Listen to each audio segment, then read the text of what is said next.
welcome to Ellen Ruth Soap. I'm Ellen, and today we are going to make a summer soap inspired by bumblebees. And I've made this a couple years in a row, and I love it so much. And today the bumblebees will be, and I've used these before, these are little Wilton sugar pearl type bumblebees. Aren't they adorable? I just love them. And you can make these out of soap dough, but that's really fiddly and time consuming. And these are just sugar ingredients too. Sugar, corn syrup, water, cornstarch, some guar gum, and colorants.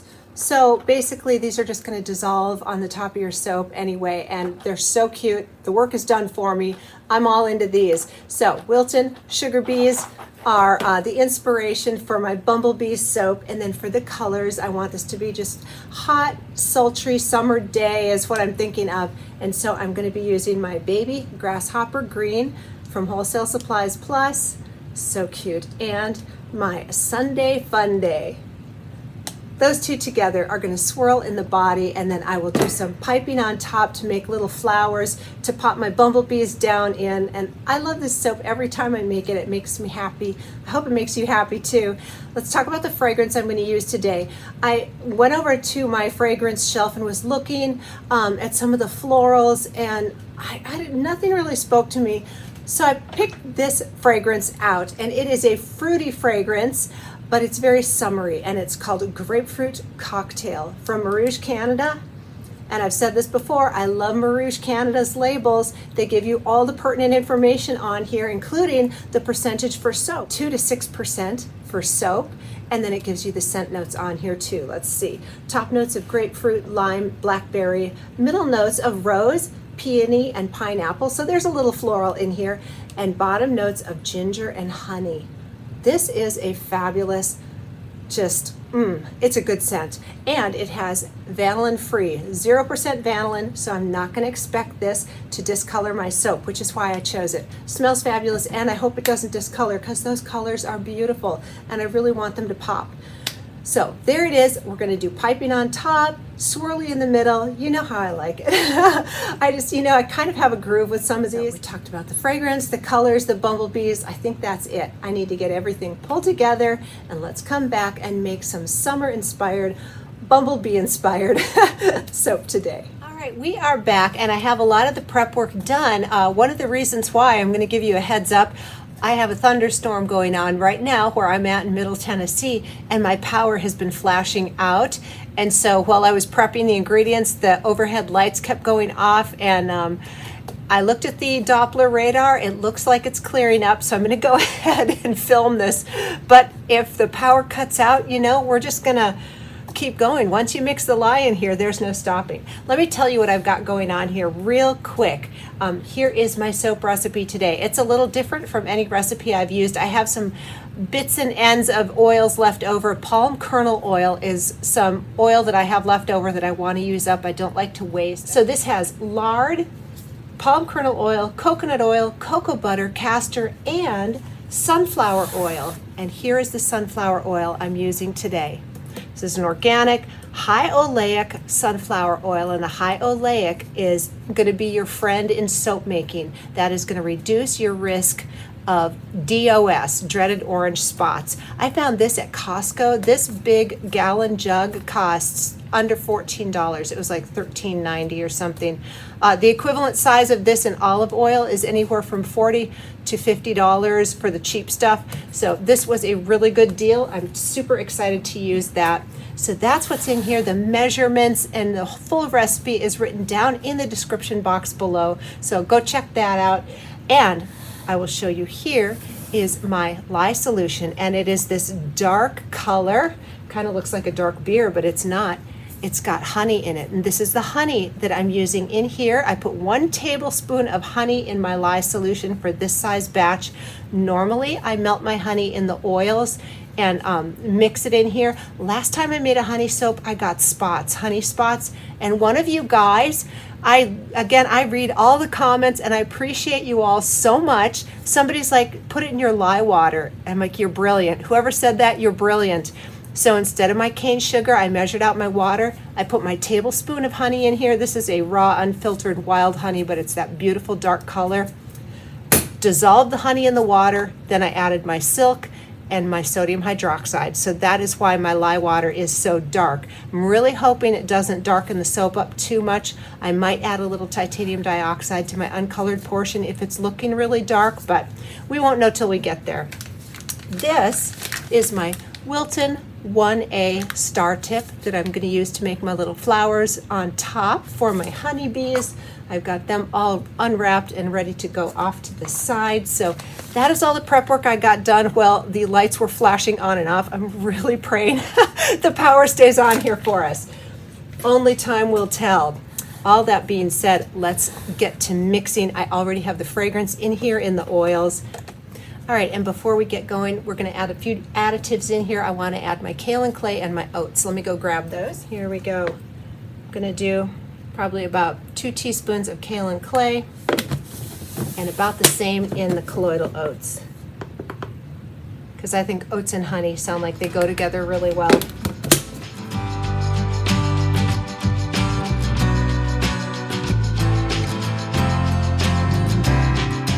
Additives are blended in really well. Let's get to pouring our lye mixture in here. This is going to be kind of a full pitcher, but I think we're going to make it.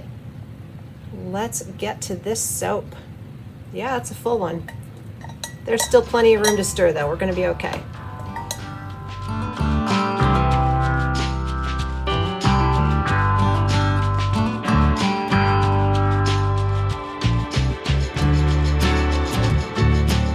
Wow, that is kind of a cool color. It looks like caramel to me. Doesn't it look like a ice cream caramel topping?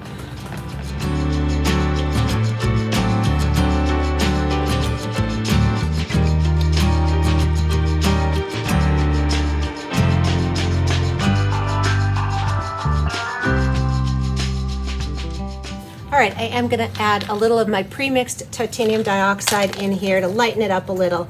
And then I will mix from lightest to darkest. So I'll do the white, the yellow, then the green as I use my stick blender. And that way I don't have to rinse my blender off in between.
are back. It's the next day and I want to show you a little phenomenon. So you saw the color morph because of the dark lye water with the honey, and the yellow turned kind of orange and the green was kind of a weird off-putting color. Well, I had leftover frosting that I put in this mold, and so you can see the yellow is still rather orange. But if you look, okay, so these sat off to the side on my table here. This little guy went under my cooler on my heating pad and went through gel phase. And the yellow bounced back to yellow. Look at the color difference. So this is not gelled and this is gelled. So there is a very subtle but present difference in soap colorants with gel and not gel. And I prefer to gel my soaps. It's just what I've always done. It's my preference. So let's get this out of the mold and see if the inside bounced back to a yellow, if we're gonna have orange and green. Either way, I think the colors are beautiful and the little bees are cute. So I did put marks on my mold here where each bar, hopefully around the center of each bar, I'm hoping each slice will get at least a bee or two on it. So let's get this out of the mold.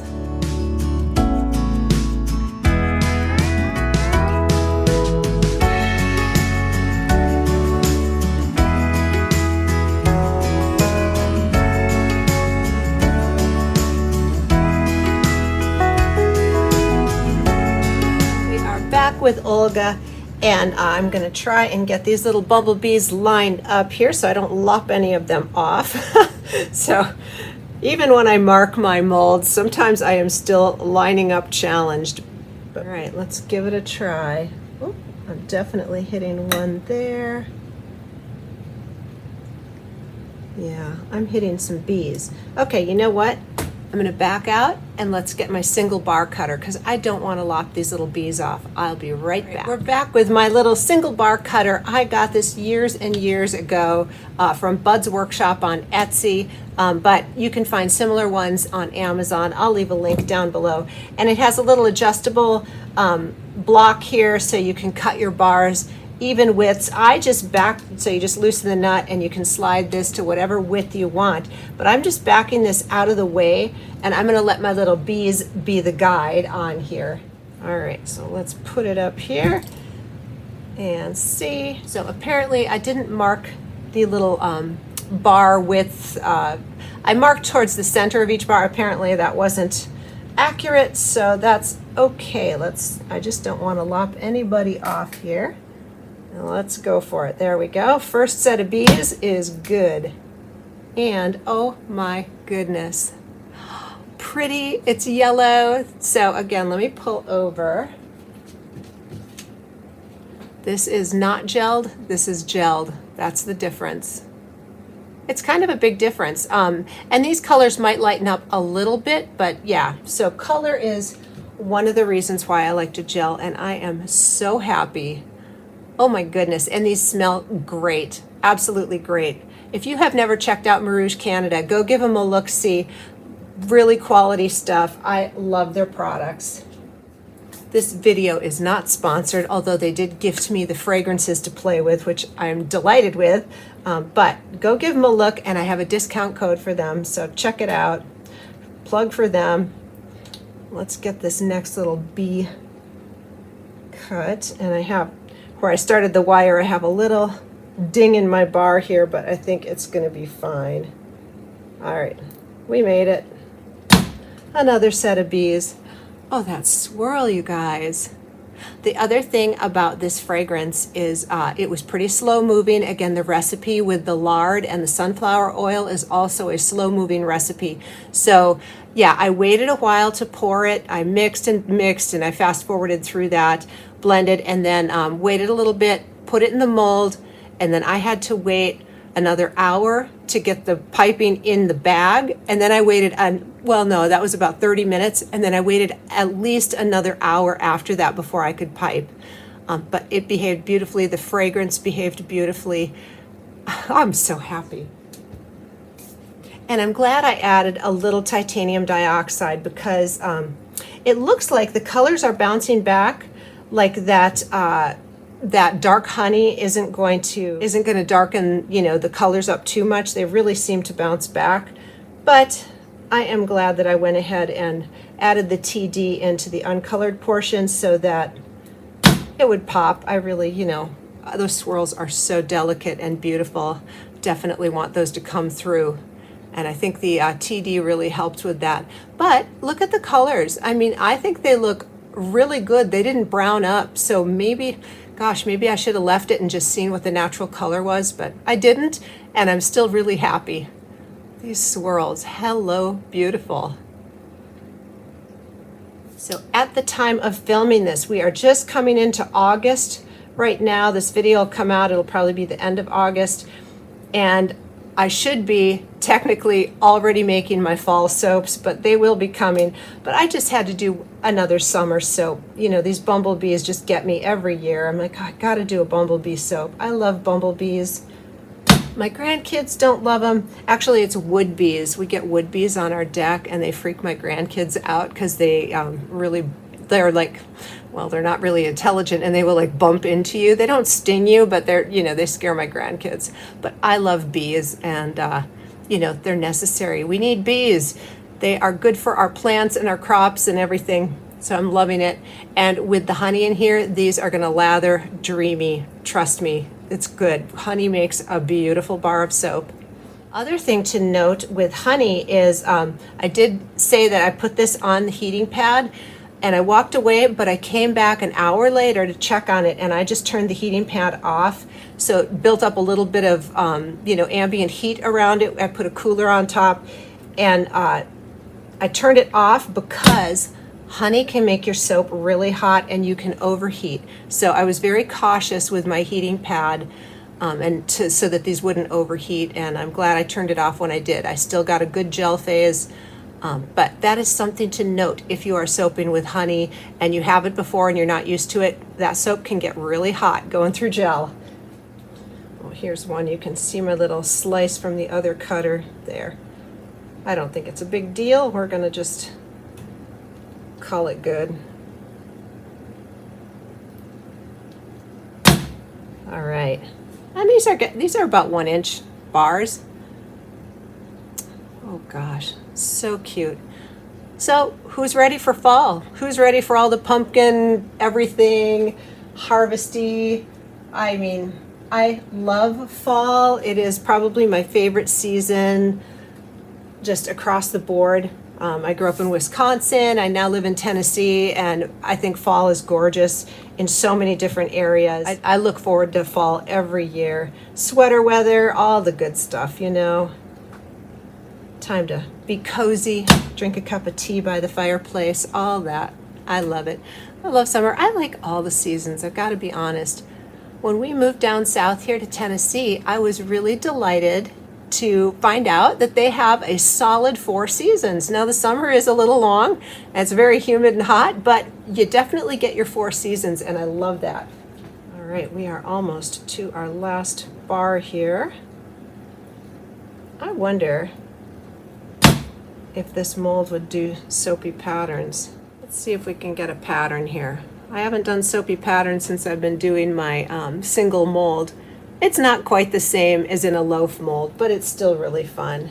So fun to make today. Thank you for joining me, and I hope you enjoyed today's video. And if you haven't hit that subscribe button, hit that subscribe button so you don't miss anything going on in the soap studio. Give the recipe a try. Let me know how you like it. It's down below in the show more description box. Just click around, you'll find it. And I hope that you have a wonderful day.